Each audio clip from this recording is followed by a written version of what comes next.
Hola, muy buenas, bienvenidos a un episodio más del Filón. Hoy antes de empezar me gustaría pues comentar un poco, porque este episodio lo estamos grabando a día 6 de noviembre, al cabo de pocos días de que ocurriera la catástrofe de las inundaciones de Valencia. Y bueno, antes de empezar pues darle todo mi apoyo, mi ánimo a los afectados por las inundaciones de Valencia, bueno, también animar a la gente a que ayude. Es impresionante cómo la gente se ha volcado y bueno, que sepan que también pues tienen mi oración diaria y que bueno, mucho ánimo. Nada, aparte de eso, hoy traigo un episodio súper interesante. Lo vamos a englobar dentro de la sección de historia de la minería. Y bueno, es sobre las tierras raras. Hace poquito grabamos un episodio de tierras raras, también con un geólogo, con Manuel Regueiro. Lo tenéis en las redes, os recomiendo que lo deis una escuchada. Y bueno, hoy le vamos a dar un enfoque diferente y traigo un invitado que me hacía mucha ilusión tener, es Nahum Méndez. En redes sociales conocido como un geólogo en apuros. También sale en un programa de televisión que se llama Órbita Laica en televisión, en la 2 de Televisión Española, los martes, por si queréis verle. Y bueno, es geólogo y tiene algunos libros escritos, entre ellos pues este que tengo aquí en mis manos, Historia de las Tierras Raras. Un libro súper interesante y que además estaba muy en sinergia con nuestro podcast, y por eso lo traemos para hablar de las tierras raras y de su historia, que aunque es reciente, pues actualmente es súper importante. Hola, Naum, Buenas, ¿qué tal? ¿qué tal? Oye, me alegro mucho de poder contar contigo y es un placer. El placer es mío, Eh, gracias por recomi- invitarme. Os recomiendo a todos que le sigáis en redes. Un geólogo apuro siempre está contando cosas súper interesantes y súper curiosas, y la verdad que tiene muchísimo conocimiento que hoy nos va a compartir un poquito. Nada, encantado de estar aquí y a ver qué cosas podemos contar interesantes sobre estos elementos tan sumamente necesarios en nuestro día a día.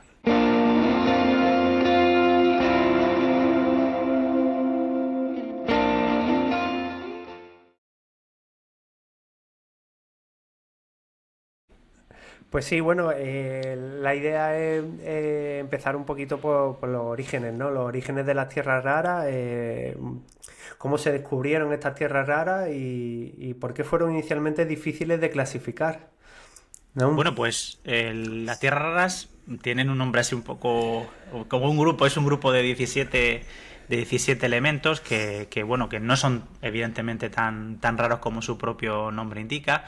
Pero bueno, tenemos que pensar que estos elementos comienzan su historia aproximadamente a finales del siglo XVII, principios del XVIII, y son unos elementos que tienen unas propiedades químicas muy afines, cuesta mucho separarlos. La química, tenemos que pensar que la química analítica no está todavía muy desarrollada, y bueno, pues empiezan a descubrirse poco a poco distintos minerales que contienen estos nuevos elementos, ¿no? Que cuesta mucho separarlos los unos de los otros. También llamamos muchas veces tierras raras a estos elementos porque no aparecen en grandes concentraciones, digamos, aisladas de un elemento, ¿no?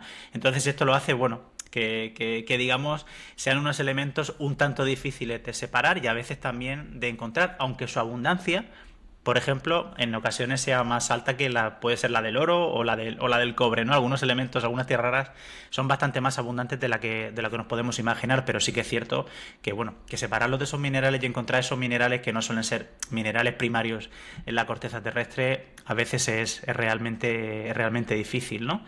Y bueno, pues eso, esta historia empieza precisamente eso, a finales del siglo XVII, principios del XVIII, y comienza en Suecia, ¿no? Tenemos que pensar que ya nos estamos acercando prácticamente a esa revolución industrial. Se usa pues muchísimo cuarzo como fundente del hierro para separar pues esa escoria del hierro que se está fundiendo, ¿no? Para generar pues útiles para el día a día. También se comienza a usar la porcelana de una manera más habitual y también se extraen feldespatos de muchas minas. Y bueno, pues con este auge que hay de la minería, con mucho más uso y una minería muchísimo más industrializada en el sentido de que no es una minería artesanal o tan artesanal como era antes, pues se comienzan a descubrir obviamente nuevos minerales, ¿no? Y entre ellos algunos de los que contienen pues nuestros elementos como los primeros que se descubren ya en el siglo XVIII, pues tenemos las tierras raras, ¿no? ¿Y quiénes son los primeros, bueno, cuáles son los primeros elementos que se descubren? Dices que en Suecia, ¿no? Tengo aquí en Itervi, ¿no? En una ciudad Exactamente. sí. En Itervi se descubre, bueno, pues como su propio nombre también indica, uno de los primeros elementos que se descubren, bueno, en este caso el primero es el itrio, y se descubre en las minas de Itervi, ¿no? Unas minas que ya digo, habían sido utilizadas sobre todo para extraer el cuarzo para fundente y posteriormente para los feldespatos para la porcelana, ¿no? Tenemos que pensar que también en esta época ya comienza a haber un naturalismo en el sentido amplio de la palabra.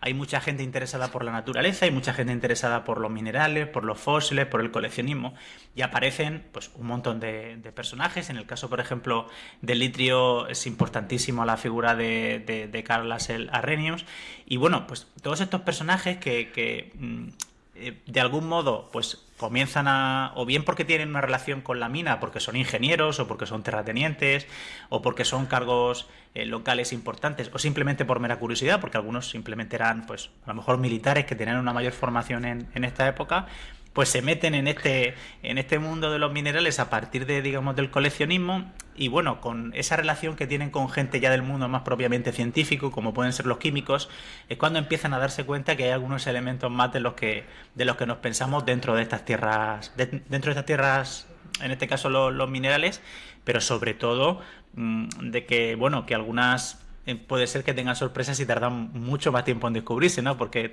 las tierras raras en este caso en ocasiones se separaban juntas, daban como unos óxidos, vamos a decir raros, por llamarlo de alguna manera, y, y bueno, pues tenían, pero ya digo, tenían unas propiedades tan similares que costaron pues décadas en poder separarlos y tener todos esos elementos en una separación completa y que pudieran tener un nombre, ¿no? Finalmente que pudieran ocupar un lugar dentro de esos elementos conocidos. ¿Y quién era Renius y qué importancia tuvo y bueno, a qué se dedicaba, cómo era el personaje?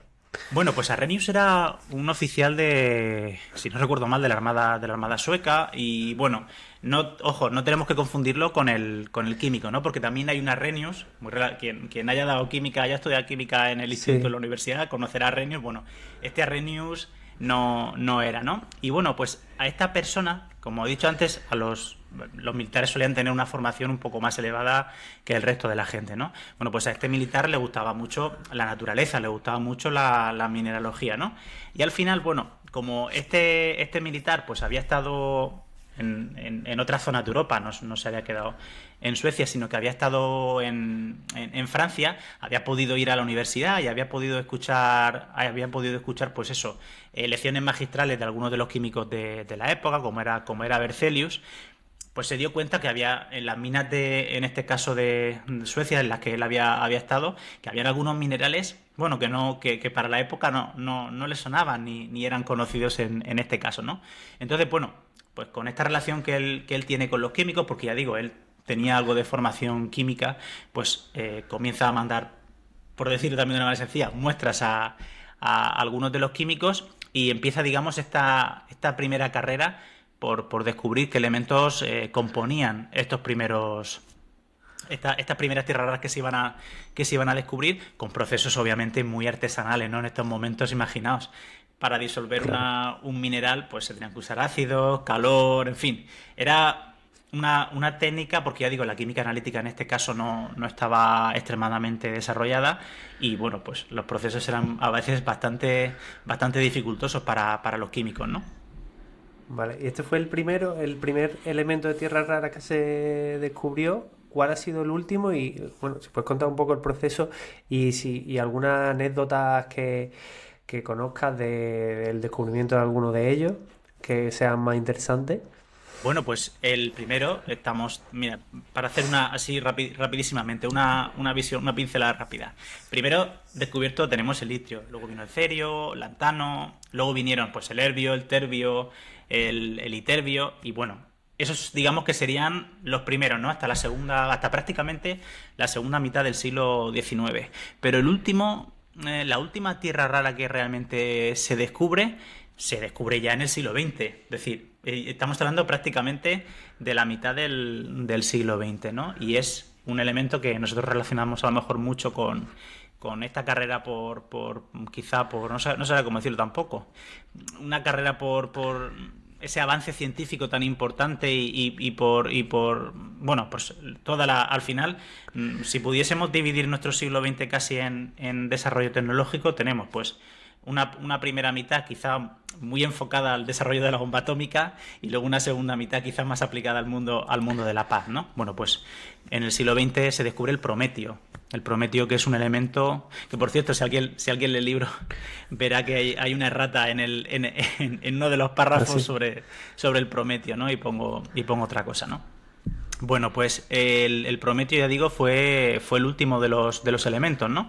Y se descubre, bueno, pues sabía que obviamente había un elemento que tenía que tener ese número atómico, pero no se había podido descubrir de manera natural, ¿no? Hablamos del elemento.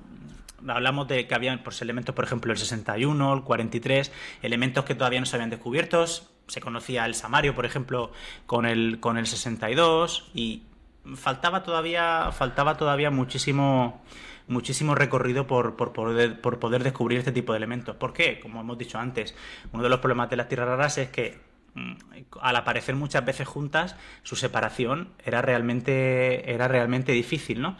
Y precisamente el elemento 61, que era el prometio, pues llevó un poco de cabeza a los científicos para poder descubrirlo, porque al final una de las maneras que había de poder encontrar el prometio era fabricarlo pues bombardeando a través de aceleradores de partículas hasta conseguir un elemento pues estable o inestable y que tuviese el número atómico, en este caso el 61, ¿no?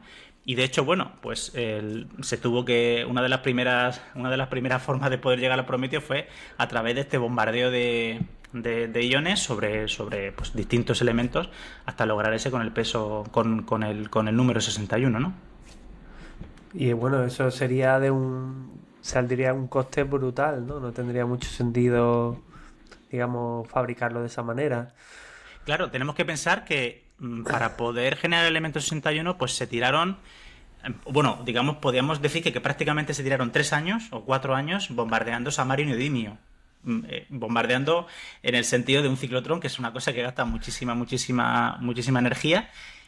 Y claro, si consigues un elemento que es estable y que dura tiempo, pues obviamente vas a tener mucha más facilidad para poder trabajar con él. Pero estamos hablando de la primera mitad del siglo XX. Ya casi estamos en la segunda mitad, pero estamos precisamente en este primer desarrollo de la energía atómica. Bueno, y había muchísimo dinero en investigación y bueno, se podían dedicar muchísimo tiempo a bombardear el samario y el neodimio, ¿no? Y bueno, pues realmente al final ¿qué pasaba? Bueno, pues bombardeaban, daban un isótopo que en este caso no era el elemento 61, daba el 144, que era un elemento que tiene un periodo de semidesintegración, pues si no recuerdo mal, de unas 11 o 12 horas. Y todavía ni siquiera con 3 o 4 años de bombardeo de samario y de neodimio para ver si conseguían sacar el elemento 61 se conseguía. Y de hecho, casi tendríamos que esperar al desarrollo ya del proyecto Manhattan, que es el propio desarrollo de la bomba atómica para poder conseguirlo. Y efectivamente, al final, ¿dónde se descubre este elemento 61?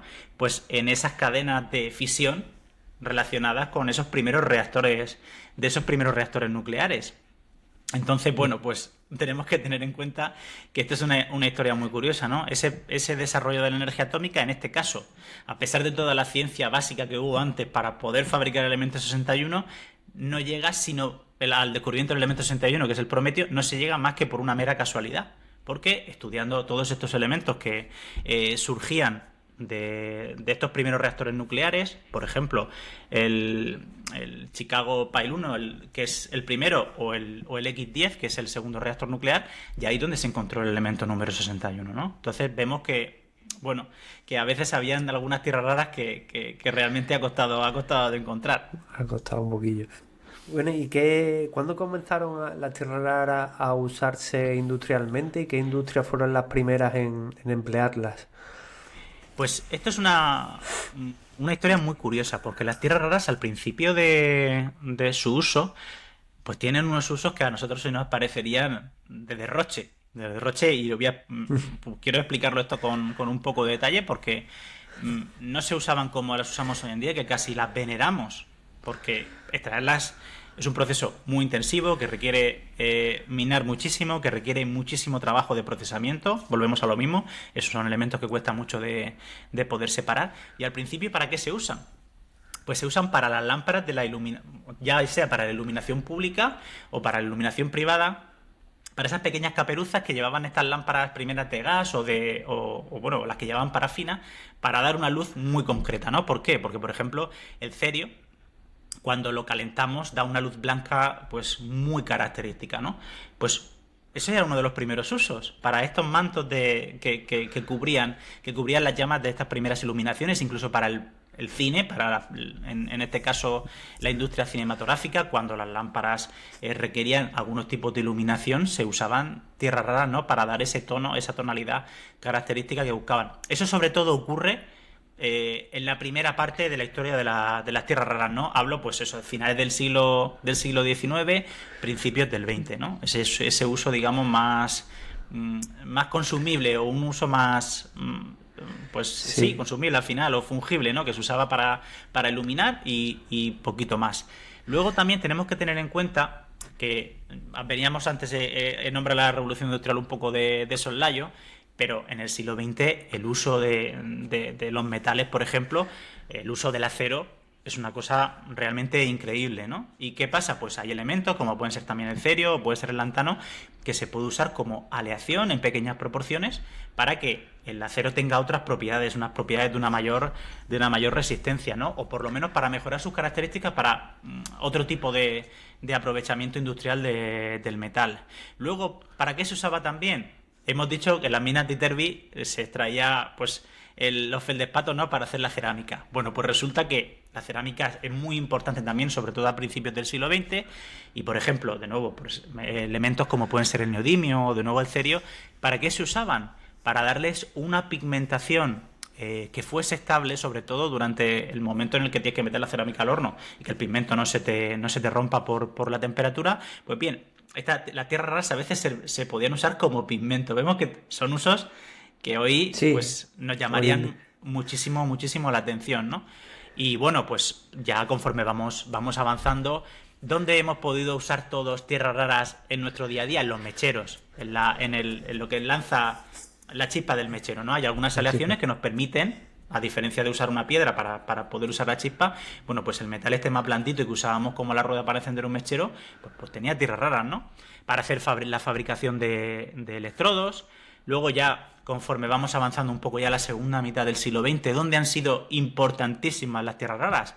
Pues en el desarrollo de la televisión en blanco y negro o la de la televisión en color. ¿Por qué?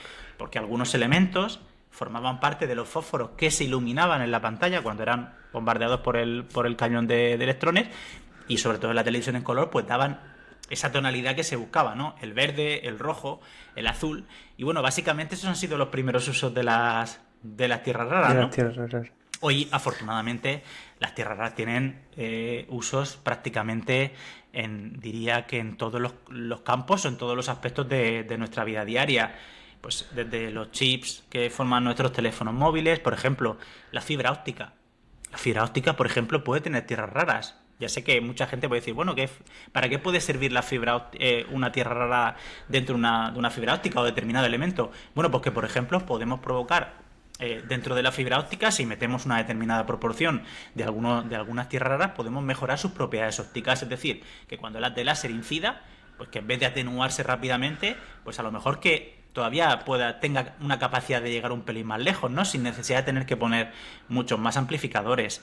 Los tenemos como isótopos en medicina. Algunos isótopos de las tierras raras, pues bueno, son importantísimos, ¿no? Para el tratamiento del Mm. cáncer. Por cierto, antes se me olvidaba comentar, el prometio todos los isótopos que conocemos del prometio son isótopos radiactivos y se desintegran, ¿no? De manera natural. Por eso, cuando intentaban fabricarlo, tenían tan mala suerte y no era tan fácil Claro. encontrarlo, ¿no? Y bueno, pues al final eso, las tierras raras sirven, pues yo diría que prácticamente para todo. Algunas importantísimas. Hablamos mucho de la revolución verde, de la transición energética, ecológica, pero que sería de nosotros sin las tierras raras que forman parte de los motores de los coches eléctricos, de las turbinas eólicas, de las turbinas de las presas hidroeléctricas. Bueno, pues esos grandes imanes permanentes que llevan están formados por tierras raras, ¿no? Y son elementos súper críticos para poder Mm. acelerar. Si intentamos hacer esa transición energética de una manera correcta, pues necesitamos extraer esas tierras raras para poder fabricarlos. Sin ellas, pues no sería posible, por ejemplo, tener turbinas eólicas, ¿no? Y ni coches eléctricos quizá tan eficientes, ¿no? Y bueno, otra cosa también en medicina se me olvida mucho, el tema de generar campos magnéticos con estos elementos para las resonancias magnéticas. Es que si uno se pone a pensar, las tierras raras que están en nuestro día a Actualmente día está en casi todo. están en casi todo, pero como son invisibles, porque no pone, esto incluye neodimio. Bueno, a lo mejor si vas a una tienda de juguetes de niños, sí que verás un imán que pone imán de neodimio, pero que eso probablemente va a ser lo único que vas a poder ver. Hasta que llegaron los imanes de neodimio, los imanes de ferrita tenían muy poca fuerza y su eficiencia era muy baja. Y hacer energías, por ejemplo, renovables con imanes de ferrita, pues realmente era complicado, ¿no? Sin embargo, con los imanes de neodimio, pues se ha conseguido llegar a cotas de eficiencia muchísimo más altas, ¿no? Bueno, pues así con prácticamente todas las tierras raras. Ya os digo que cada una tiene sus propiedades, tiene sus usos, ya sea para mejorar aleaciones o que tengan determinadas propiedades y que permitan pues eso, tener metales más resistentes a la fractura mecánica o al desgaste, al calor o a otro tipo de cosas. Y bueno, pues están en nuestro día a día, en todas partes.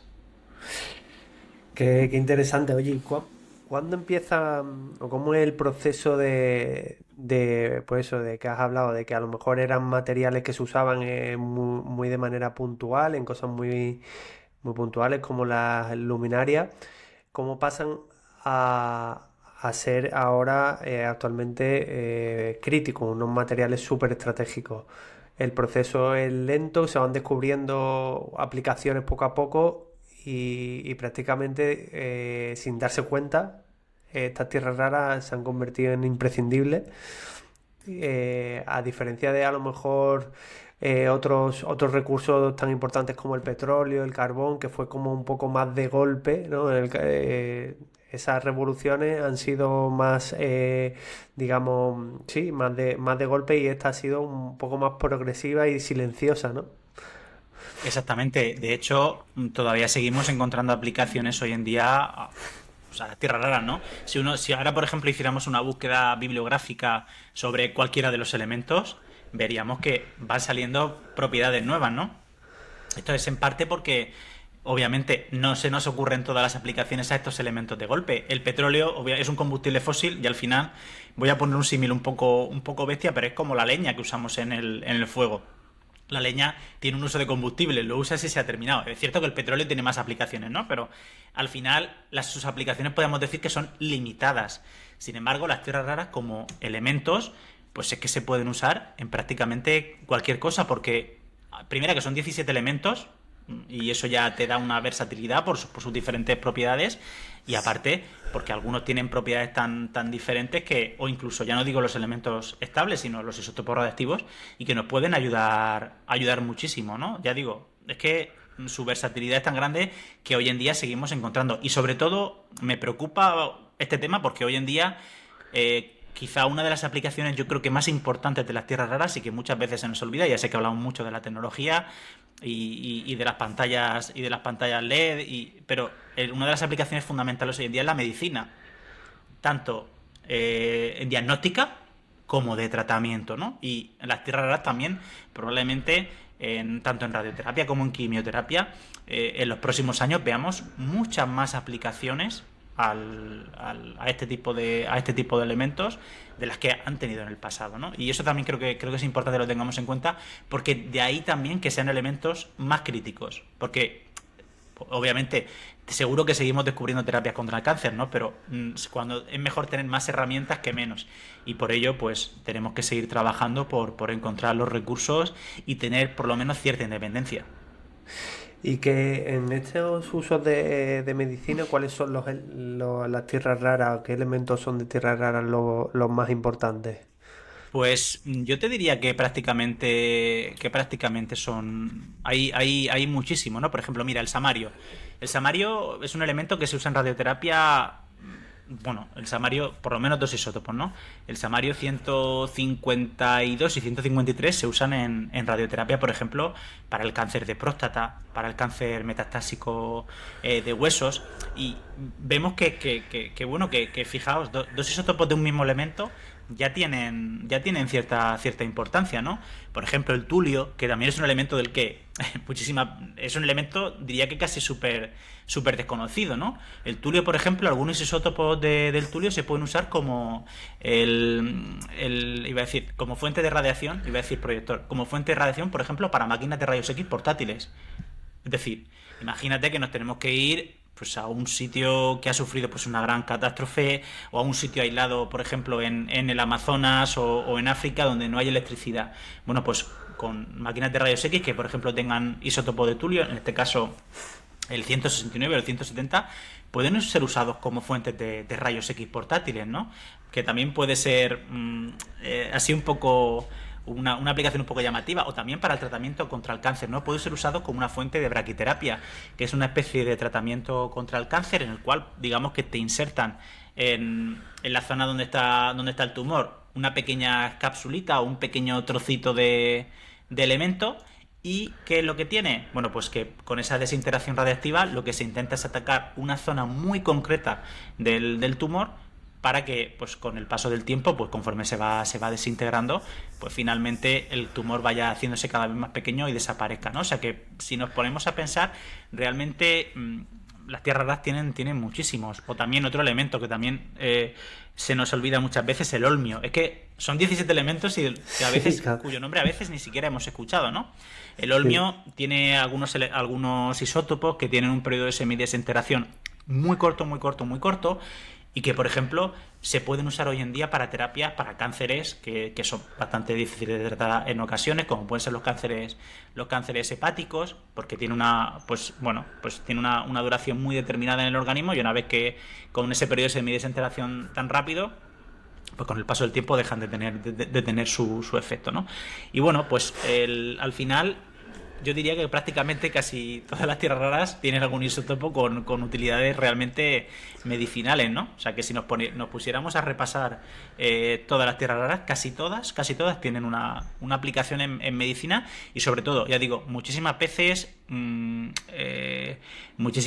podríamos decir que fundamental hoy en día, porque ya digo, si no se usa en radioterapia, se usa en braquiterapia, y si no se usa para ayudar en el diagnóstico, o sea que importantísimas. Qué interesante, porque sí que es verdad que, bueno, yo siempre en la mente siempre he tenido sobre todo las aplicaciones tecnológicas y no conocía tanto esta faceta que comentas ahora. Eh, Bueno, pues un, claro, es que al final, por ejemplo, es cierto, es que las tierras raras han llegado a estar hasta en los discos duros mecánicos. Es que han formado una parte tan. Ahora a lo mejor, por ejemplo, elementos como. Pienso en el disprosio, ¿no? El disprosio, que es un elemento que también, con el que probablemente estemos muy poco familiarizados en nuestro día a día. Pero es que ha formado parte de los discos duros mecánicos que, bueno, hoy se usan en los centros de datos, ¿no? Pero que han estado en nuestros ordenadores hasta hace 4 días. sí, O sea, sí, claro, pero es que, claro, para nosotros es mucho más común tener un disco duro que afortunadamente tener una enfermedad que tengamos que tratar con claro, radioterapia. claro. Bueno, uno de los momentos, digamos, que más se aumentó y se abordó un poco la tecnología de las tierras raras fue durante la Guerra Fría. ¿Qué papel jugó, qué rol jugó las tierras raras en este periodo de la historia? Bueno, tenemos que pensar que la Guerra Fría es un periodo de desarrollo también tecnológico brutal, es una gran competencia, un momento de gran competencia geopolítica. Y bueno, pues la Guerra Fría sirvió como pues un momento, digamos, que sirvió como como el disparador como el gatillo de una pistola para que los países se pusieran a buscar recursos con muchísimo más interés, ¿no? Y prácticamente desde entonces hasta ahora lo que hemos visto ha sido un crecimiento en la producción en los grandes bloques y acaparar elementos como pueden ser las tierras raras hasta hoy en día. Una carrera que si pudiésemos hacer una perspectiva, ¿no?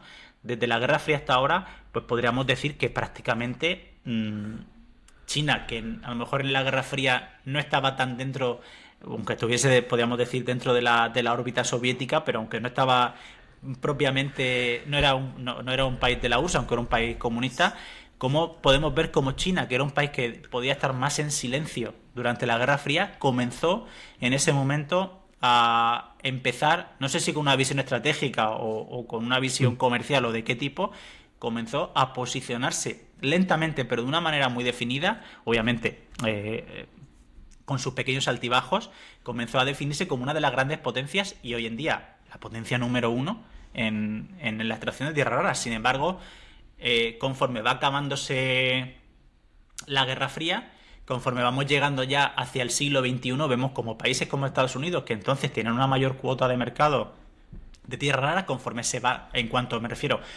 extracción y proceso, pues poco a poco van bajando ese ritmo, ¿no? O por lo menos, si no el ritmo, en ese porcentaje dentro de la extracción global de tierra rara, ¿no? Y eso, al final, lo que logra crear es un desequilibrio. Hoy seguimos en un mundo de bloques que se definió durante la Guerra Fría, quizá no bloques tan definidos, porque hoy en día el comercio, obviamente, es global, no hay países que estén, digamos, fuera de ese marco, pero hoy, por ejemplo, el desequilibrio es brutal. Hoy China, ya digo, desde la Guerra Fría, ha conseguido ocupar el 70% o más de la producción de tierras raras. Estamos hablando del 70%, que es prácticamente la totalidad. Luego tenemos Estados Unidos, que no llega al 15%, y el resto somos los demás. Si sumamos 70 a 15, es el 85% de la producción en tan solo dos países. Ya no hablamos ni de bloques, en tan solo dos países. Y eso nos logra poner en un brete muy importante, porque si pensamos en países de Europa que en algún momento pudiesen suministrarnos tierras raras, pues la verdad es que ahora mismo es un tema bastante espinoso y complicado. También es verdad que muy probablemente tengamos reservas que no están cuantificadas o que por lo menos no se dicen abiertamente, porque ya digo, al ser recursos muy estratégicos, a veces este tema, como puede hacer que fluctúen los precios y haya determinados conflictos, si no diplomáticos y comerciales, pues se suele llevar bastante en secreto. Pero cuando uno le echa un vistazo, el Servicio Geológico de los Estados Unidos todos los años hace un resumen, ¿no?, de las principales materias primas, y una de ellas es la de las tierras raras. Bueno, pues cuando uno le echa un vistazo a los países, a los top 10 de países productores o con reservas de tierras raras, Europa no sale. Entonces uno dice, bueno, algo pasa, ¿no? Es que Europa no tiene tierras raras, sí, las tiene, pero no suele hablar mucho sobre todo de los recursos que pueda tener disponibles. No sé si ya por miedo o por otro tipo de factores que puedan alterar el régimen geopolítico. Pero ya digo, desde la Guerra Fría hasta ahora prácticamente se ha convertido, si no en un monopolio, se ha convertido en un oligopolio, porque ahora, pues obviamente, China es una de las fábricas del mundo y Estados Unidos, pues en parte también es otra de las fábricas del mundo. Entonces, bueno, pues tenemos que lidiar con ese problema. Sí que es cierto que si echamos un vistazo, pues tenemos países también como pueden ser Australia, que también pueden ofrecer también de tierras raras, Myanmar, en fin, la India, Brasil también podría entrar fuerte al mercado de las tierras raras, pero y eso reducir un poco nuestra dependencia simplemente de dos actores, pero todavía nos queda mucho por sufrir en este aspecto, Sí. ¿no? Sobre todo, ya digo, Europa, que es un bloque o es un grupo de países muy dependientes, en este caso, de los recursos del exterior, por lo menos en cuanto a tierra rara nos referimos. En este sentido, yo creo que bueno, no es casualidad que China haya llevado la política respecto a las tierras raras que ha llevado en los últimos años, ¿no? Porque al final ya no solamente que tiene, como comenta, el 70 al 80% de la producción, sino que estratégicamente ha ido comprando en otros países los yacimientos o las empresas que explotaban tierras raras en otros países, de manera que se ha hecho casi con el monopolio total del mercado, y no solamente de la producción, sino después el tratamiento, porque casi el 90% de las plantas de tratamiento de tierras raras son en China. O sea, ya no solamente lo produzco, sino es que si tú produces, me lo vas a tener que vender a mí. Por lo tanto, tiene el control prácticamente total. La Claro, pena, eso que has dicho sí, tú es muy importante, ¿no? Porque tú efectivamente has comentado un punto muy importante. Yo me he centrado en el 70%, que básicamente es la extracción. Pero si sumas lo que tú dices del procesamiento y de su venta, estaríamos hablando del 80 o del 90% probablemente del volumen de claro, tierras raras del mundo. Y eso es ya, pues eso, es prácticamente claro. si no es un monopolio, es algo que se parece, que se acerca mucho al monopolio. Claro, de manera que, bueno, ha sido un poco, yo creo que uno de los puntos de inflexión ha sido bueno, pues estas tensiones y esta guerra de Ucrania actual, en la que se ha visto y se ha palpado por parte de los países de Occidente bueno, o del otro bloque, digamos, en el que, oye, es que dependemos prácticamente en nuestra totalidad de suministro de tierras raras de China. Y ahí es cuando un poco pues Europa también ahora actualmente saca la ley de materias primas críticas, en el que hay que de alguna manera favorecer pues explotar los recursos que tenemos en nuestro territorio por tener un mínimo de independencia, aunque sea por suministro básico, ¿no? Y la pena es, por ejemplo, aquí en España, que lo comentamos en el podcast el anterior, el episodio 6 del podcast, que hay dos yacimientos conocidos aquí en España, uno es el del Monte Galineiro y otro en Matamuelas, que no se explotan, que están sin explotar, y que, bueno, hay una reserva importante de tierras raras. Claro, es un problema porque, claro, a raíz de esta legislación y de esta alianza europea de materias primas, al final, si Europa quiere seguir siendo competitiva de algún modo con el mundo, o simplemente por tener un recurso propio, porque Europa tiene que seguir funcionando y no puede depender de nadie externo. Cuanto Europa sea más independiente, pues más libertad tendrá para hacer lo que quiera o lo que no quiera en el mundo, y sobre todo para, bueno, pues eso, para tener la independencia, ¿no? Y no estar siempre bajo el yugo y que con una balanza comercial que esté desequilibrada. ¿Cuál es el problema? Pues el problema, siempre estamos con el de siempre. La minería, yo creo que por desgracia siempre se ha asociado no a la minería, sino a desastres mineros. Y eso Mm. hace que las personas tengan una imagen de la minería, pues muy mala. Es que no sé cómo explicarlo, porque Es al una final realidad, la ¿no? imagen que tenemos es, y lo voy a decir así, es la de las minas de Alcollar, porque es lo más reciente que se nos ocurre con la minería. No Sí, pensamos en que hay una minería que hoy en día se puede hacer de manera responsable, sostenible, que da puestos de trabajo, que da independencia, que da riqueza al propio país. Y si no somos capaces tampoco de poder dar esa visión, al final muchas veces lo que hacemos es la técnica del avestruz. Por política ambiental, yo no quiero trabajar en España porque creo que voy a hacerlo muy mal y que voy a contaminarlo todo, cuando aquí afortunadamente, tenemos una legislación ambiental en Europa, no en España, en Europa, muy estricta. Me voy a un tercer país del que no veo cómo se produce, pero que sí que va a contaminar. Pero como yo no lo veo, a mí me llega el lingote, digamos, claro. voy a decir entre comillas, el lingote de oro me llega ya hecho. Pues bueno, yo tengo el lingote de oro, pero yo no he visto el proceso. Se hayan contaminado aguas subterráneas, había un desastre minero que se ha llevado 500 vidas por delante. Eso a mí me da igual, no ha pasado en Europa.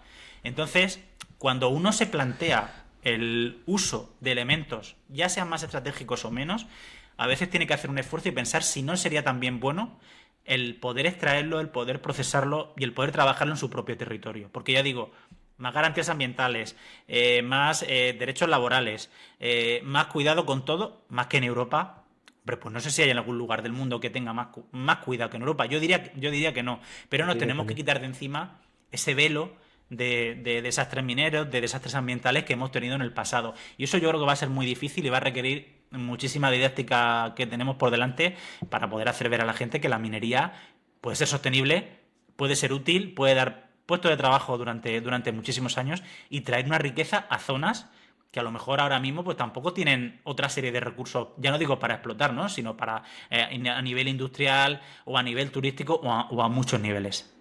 Mm, Totalmente de acuerdo. La verdad que creo que también lo que comentas es muy importante, no solamente que explotemos nuestros recursos, sino que esos recursos estén auxiliados por esa industria secundaria y que podamos procesarlos aquí y sacar productos finales, porque si no al final dependemos de la fábrica, la llamada fábrica del mundo, ¿no? Que son los chinos que fabrican todo para todo el mundo y dependemos completamente de ellos.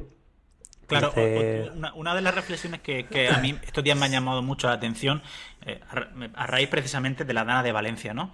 Sí, he escuchado estos días muchísimo el tema de que, bueno, que aquí en España tenemos una legislación sobre el carbono, sobre la descarbonificación, tremenda. Y España es un país que emite muy poco CO2. Obviamente, claro que emitimos muy poco CO2. Si lo que yo hago aquí, en realidad no lo hago aquí, sino lo hago en China, claro. obviamente, claro que emite muy poco CO2 porque al final, si las cosas que se fabrican aquí se fabrican en otro sitio, yo no estoy teniendo ese impacto ambiental real, no estoy siendo capaz de medirlo. Y eso también tenemos que tenerlo en cuenta. Es decir, yo puedo ser consciente y yo puedo medir lo que yo hago. Lo que hace otro tercer país con lo que yo le pido, yo eso no lo veo por ningún sitio. Y tenemos que ser conscientes de que si queremos un mundo más justo, más sostenible, mejor, pues igual también tenemos que pensar que nosotros también tenemos que tener esa capacidad de poder, pues eso, traer nuestros recursos a nuestro territorio, de poder hacerlo todo aquí, de poder dar un futuro mejor. Y la única manera probablemente sea, pues eso, trabajando también nuestros recursos. Y creo que salirse de esa visión, no sé si por tacticismo o simplemente por desconocimiento, porque a veces también, obviamente, el desconocimiento también, por desgracia, hace mucho, nos puede salir, hoy a lo mejor no, pero yo no sé si dentro de 15 años nos puede salir muy caro, ¿no? Entonces, tenemos que pensar un poco en el futuro que queremos y yo creo que eso, que la explotación responsable de los recursos, pero en nuestro país también tendría que ser, en nuestro país, y digo en Europa, tendría que ser yo creo que una de las prioridades y conocer mejor nuestras reservas, aunque obviamente eso está en marcha porque Europa no lo ha requerido así, tenemos que ser conscientes de las reservas que tenemos, por lo menos de minerales y de recursos. Sí, sí, totalmente de acuerdo. Bueno, y mirando un poquito, ya lo comentas, ¿no? Pero mirando un poco al futuro, ¿qué crees que es el papel de las tierras raras en el futuro? ¿Cuál, qué papel van a jugar? Yo creo que las tierras raras van a seguir jugando un papel fundamental en varios aspectos, ¿no? El primero, que ya lo hemos comentado de más a fondo, que es el de la medicina.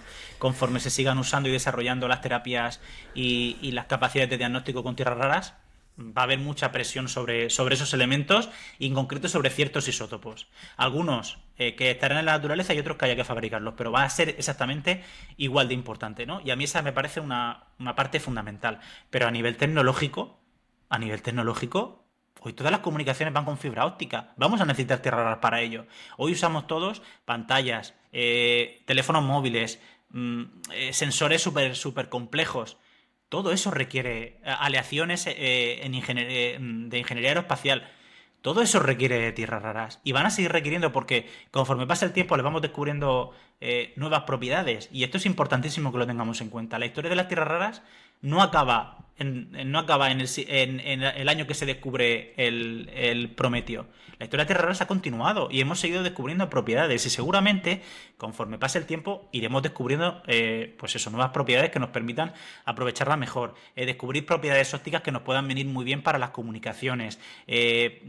Para nuevos tipos por ejemplo, de chips, yo que sé, cualquier cosa, ¿no? Y creo que es importante que tengamos en cuenta que son elementos que no tiene pinta de que vayamos a dejar de usarlos, sino más bien todo lo contrario. Cada vez va a haber una mayor presión sobre estos recursos porque nuestro mundo cada vez es más tecnológico, cada vez usamos más tecnología de consumo, pero también obviamente más industrial, y todo eso requiere estos recursos. Y no podemos vivir de espaldas a esta realidad. Vivir de espaldas a una realidad en la que nuestro consumo va en aumento es también mentirnos, ¿no? Es un poco Mm. ir de farol. Entonces yo creo que eso es una cosa que tenemos que tener en cuenta, ¿no? Tenemos que ser conscientes de ese mayor uso que vamos a tener de las tierras raras bueno, y ponernos manos a la obra. No sé cómo. Es decir, Mm. yo tengo la esperanza de que en algún momento nos pongamos en Europa las pilas y nos pongamos a trabajar en nuestro territorio.